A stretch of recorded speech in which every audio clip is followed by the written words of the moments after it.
নমস্কার, আমি station officer Sanjeev Chakraborty, Bidhannagar fire station, Salt Lake sector 5। নমস্কার, বিধাননগর ফায়ার স্টেশন। তো আমার সাথে আমার আজকে ফুল টিম রয়েছে। আজকে আমরা একটা as per NBC code institutional বিল্ডিংটাতে আমরা দাঁড়িয়ে আছি।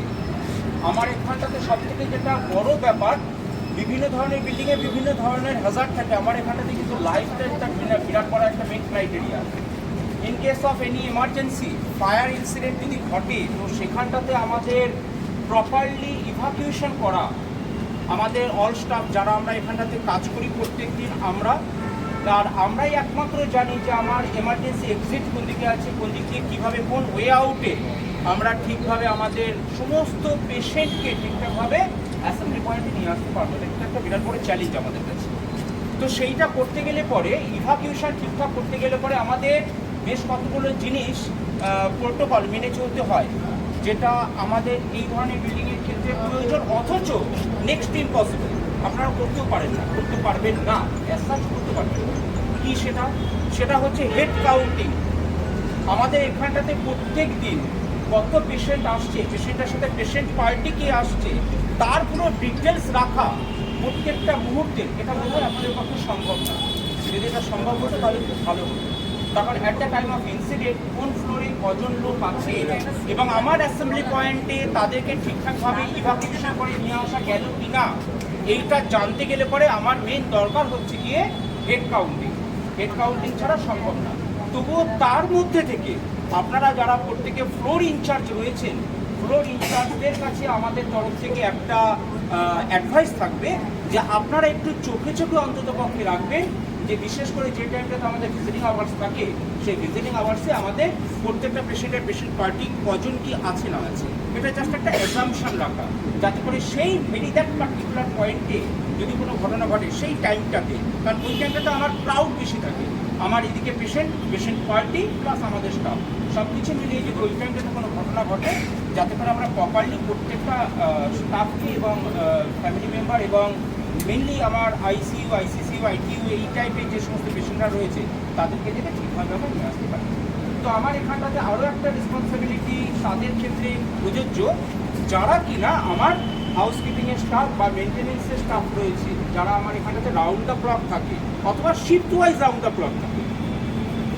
রাত্রেবেলা আমার এখানটাতে লোকজন খুব কম থাকে। রাত্রেবেলার সমস্যাটা কী হয়, দিনের বেলায় তো আমাদের এতগুলো চোখ খোলা, চারিদিকে আমরা বিভিন্ন কাজে ঘুরে বেড়াচ্ছি, রাত্রেবেলাতে চারিদিকে এত মানুষ ঘুরে বেড়াচ্ছে না, কোথায় কোন জায়গায় কী ধরনের কোনো স্পার্কিং হবে বা কোথাও কোনো একটা ইনসিডেন্ট ঘটে গেল, সেটা আমার চোখে পড়ে অনেক পরে, যখন সেই ফায়ারটা স্প্রেড করে যায়। স্প্রেড করে যাওয়ার পরে চোখে পড়ে। তো স্প্রেড করে গেলে পরে যখন চোখে পড়লো, তখন আমার এখানটাতে হাউসকিপিংয়ের স্টাফ বা মেনটেনেন্সের স্টাফ যারা থাকে তাদের কিছু করণীয় আছে। Before arrival of the brigade do's and don'ts কী আছে, এটা আমি সংক্ষেপে আপনাদের সাথে একটু আলোচনা করে রাখি। প্রথমত দরকার হচ্ছে আমাদের এই প্রত্যেকটা স্টাফের কাছে আমাদের লোকাল ফায়ার স্টেশনের ATC নাম্বারটা আছে। তো আশা করি নেই, এটাই হয় কারোর কাছে ক্ষেত্রে আছে, হয়তো আপনাদের কাছে এখানে তো আমার যা স্টাফ রয়েছে তাতে করে হয়তো খুব বেশি হলে 5 থেকে 7 জনের কাছে থাকতেই পারে, ম্যাক্সিমাম লোকের কাছেই নেই। তো এইটা আপনারা ডিসপ্লে করে রাখবেন, পাশাপাশি রাখবেন তো অবশ্যই যে ভালো ভালো জায়গায় ডিসপ্লে করে রেখে দেবেন emergency 8 digit number, local fire স্টেশনের নাম্বার।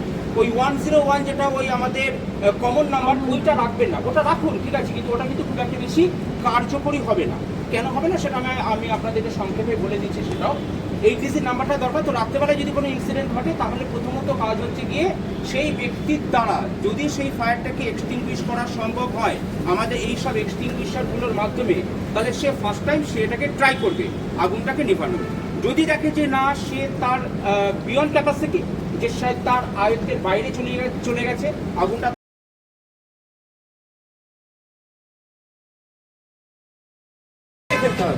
এইটা কেটে ফেলার পরে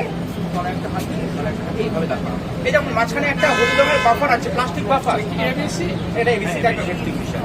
বেশ, এবারে এইখানটাতে একটা পিন আছে, এই যে পিনটা, এই পিনটাকে টেনে খুলে ফেলতে হয়। পিন টেনে খুলে ফেলার পরে আমার এই বাফার বেরোবে। বাফার বেরিয়ে যাবার পরে বাঁ হাতে আমার এইটাকে নিয়ে এম করতে হবে, আর ডান হাতে এটাকে স্কুইজ করতে হবে, তবে গিয়ে আমরা এটাকে ব্যবহার করতে পারবো।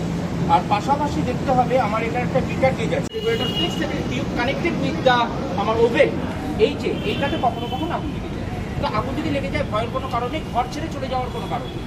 ওই সিলিন্ডারটা না তো বাস্ট করবে, না ওখান থেকে কোনো রকমভাবে স্প্রেড করবে। আসলে কি হয়, আগুনটা যখনই জ্বলছে তখন চেষ্টা করবেন আমার যে সিলিন্ডার রেগুলেটর মেন ভাল্বটাকে যদি বন্ধ করে দেওয়া যায় ভালো কথা। ওটা যদি বন্ধ হয়ে গেল ব্যাস একদম আগুন নিভে গেল।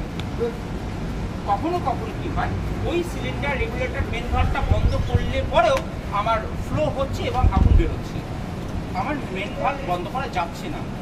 ইন দ্যাট কেস আমরা কি করব, বাড়িতে ওয়েট ক্লথ নেব, মোটা চাদর, কাপড়, জুটের বস্তা ইত্যাদি এইসব জিনিসগুলোকে নিয়ে আমরা জলে ভিজিয়ে দূর থেকে হ্যামার করব। যেখানটাতে আগুনটা জ্বলছে একটা পিন পয়েন্টে সেখানটাতে হ্যামার করলেই আগুন নিভে যাবে। আগুন নিভে যাওয়ার পরেও দেখবেন শো করে একটা সাউন্ড হচ্ছে, একটা হিসের সাউন্ড, তার মানে সেখান থেকে গ্যাস বেরিয়ে গেছে, ভয়ের কোনো কারণ নেই। এইবারে আপনারা ওই সিলিন্ডার রেগুলেটরটাকে খুলে ফেলুন। সিলিন্ডার রেগুলেটরটাকে খুলে ফেলার পরে সাধারণ সেফটি ক্যাপ আছে, সেফটি ক্যাপটাকে লাগিয়ে দিন। সেফটি ক্যাপ লাগিয়ে ওই সিলিন্ডারটাকে বাইরে বার করে দিন।